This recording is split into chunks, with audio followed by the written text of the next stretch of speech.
Welcome back to the Blue Collar Boxing Podcast. I'm Luke from Biloxi. As always, Oleksandr Usyk will put his WBC and lineal heavyweight championship of the world on the line in a crossover bout, 12-round professional boxing match against kickboxer Rico Verhoeven, Saturday, May 23rd, live and exclusive worldwide on DAZN in front of the pyramids in Giza. It will be a massive spectacle, and I'm very excited to see the fight. Plus, there's a pretty decent undercard as well. So let's get into the bout. Listen, Oleksandr Usyk really needs no introduction anywhere in the boxing world. He is undefeated, a two-time heavyweight, undisputed world champion, and a former undisputed cruiserweight world champion. Of course, he was also an Olympic gold medalist at heavyweight. So just a tremendous career, something that is probably going to be unmatched, at least in the rest of my lifetime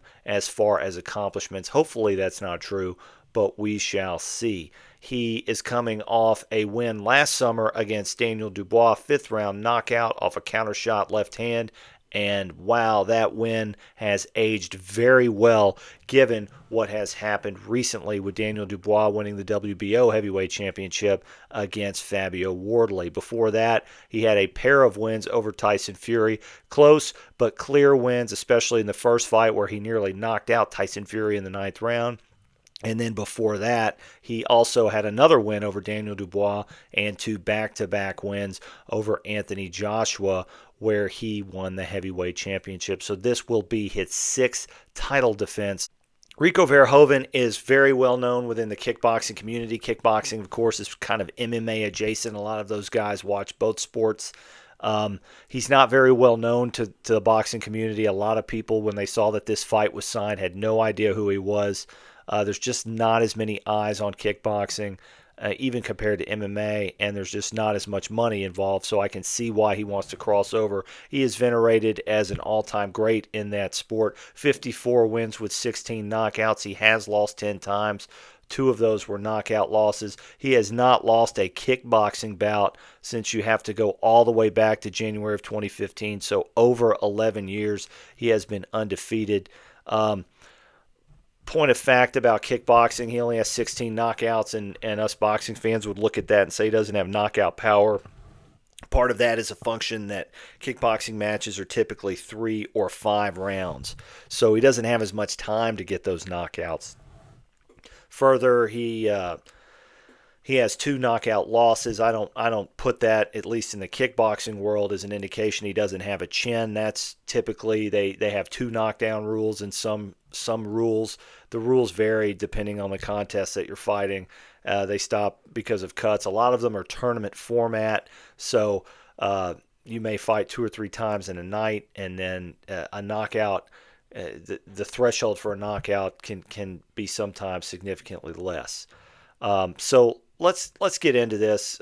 Another point of fact that's important to note is that Rico Verhoeven does have a professional boxing match. He fought in a professional match. I'm not really sure why. No, I haven't found anything on that. Why did he do that? What was the circumstance behind that? Was he trying to leave kickboxing, or was he just trying to see how it went? I don't know. If you know, please let me know in the comments. I'd love to find out why. He fought a guy named Janos Finfera over in Germany. He won by second round knockout. Finfera, of note, is 0-5 lifetime, 0-6 actually, and he lost all of his bouts by knockout. So he has never, Rico Verhoeven's lone victory in the sport of boxing comes against a guy who is 0-6 with 6 knockouts, never won a professional fight, and hasn't fought since 2013 when, of note, he was knocked out by Hughie Fury in the second round. So not much to make of there. Listen, they're going to build that up some, that he's had a professional boxing match. They're going to build up that you punch a lot more in kickboxing than, say, you do in MMA, or it's a core function of the sport. Kickboxers who the punching is different in kickboxing for the simple fact of your legs and your hips. You always have to be chambered to throw a kick in kickboxing. so they don't sit down on their punches as much. They throw more arm punches.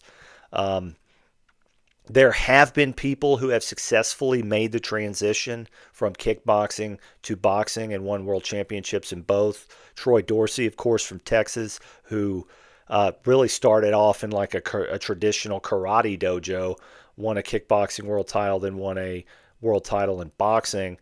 Even fought De La Hoya. He lost, of course, but he did fight De La Hoya. So, and he actually kind of went back and forth. He would have a few boxing matches, he had a few kickboxing matches.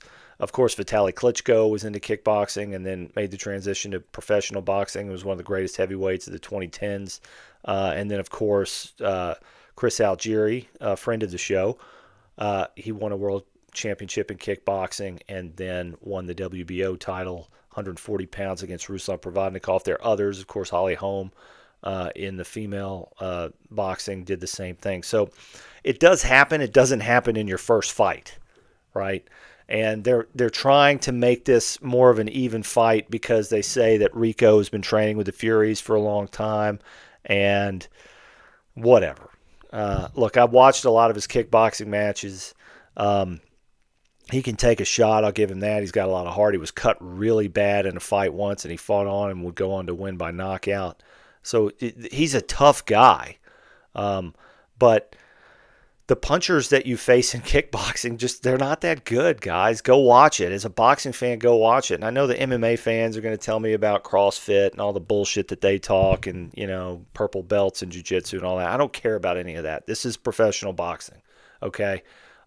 Francis Ngannou was laid out by Anthony Joshua. That's a win that has not aged well in as far as Francis Ngannou goes, right? I know he did well with Fury, but Fury, I've been on record saying this many times, Fury's warm-up in the dressing room for his fight with Francis Ngannou was longer than his training camp for that fight, and he still won, okay? Yeah, he got dropped, he got clipped, and then he won every round after that, and it was over, okay? And then Ngannou went on to get laid out by Anthony Joshua.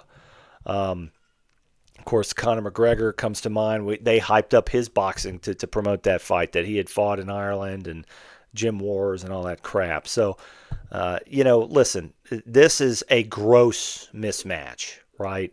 I think it's laughable that the WBC is sanctioning this bout. They didn't sanction Ngannou versus Tyson Fury, and Fury had the WBC title then. They shouldn't have sanctioned this either.